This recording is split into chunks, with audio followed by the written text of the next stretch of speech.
Москве прошел фестиваль осетинской культуры «Фарн». Гостями праздника стали более 12 тысяч человек. Фестиваль посетили официальные лица. Благодарность организаторам выразил председатель правительства Северной Осетии Сергей Такоев. Естественно, сегодняшнее мероприятие было невозможно без активного участия и поддержки мэрии Москвы, лично мэра города Сергея Семеновича Собянина.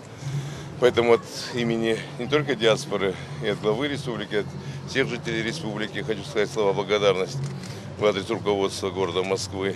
Но это сегодня первое мероприятие, но мероприятие, по-моему, очень хорошее получилось и дает возможность москвичам узнать больше о жизни, бытии одного из многочисленных народов нашей России. Название фестиваля «Фарн», и это не случайно. В мифологии древних иранских народов это слово означает великую божественную силу, приносящую богатство, счастье, здоровье, изобилие и благодать.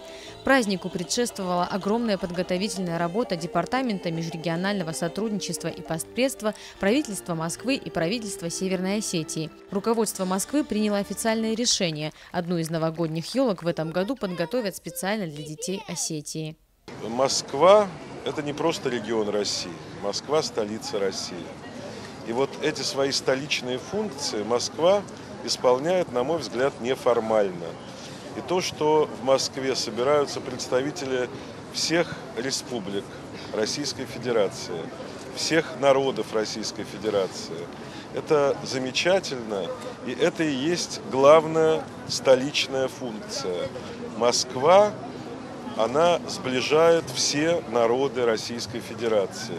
Территория фестиваля была разделена на тематические сектора. Самые вкусные пироги, осетинское пиво, национальные костюмы, танцы, музыка, мастер-классы по приготовлению осетинских пирогов и других национальных блюд и многое другое. Впечатлила гостей костюмированная реконструкция жизни аланских племен, их быта и уклада, мастер-классы древних ремесел и творческие мастерские. В одном из павильонов прошли спортивные состязания, где были предусмотрены показательные выступления молодых борцов из Осетии и Москвы. Каждый московский осетин мог повстречать здесь старых друзей, познакомиться с новыми и просто окунуться в атмосферу родной республики.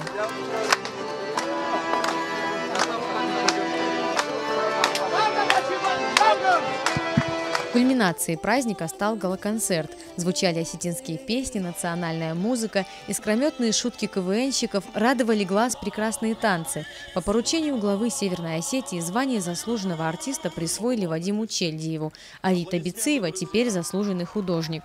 Также Сергей Такоев вручил благодарности участникам фестиваля.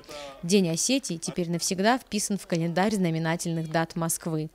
Залина Губурова, Эльдар Афашоков, Осетия ТВ.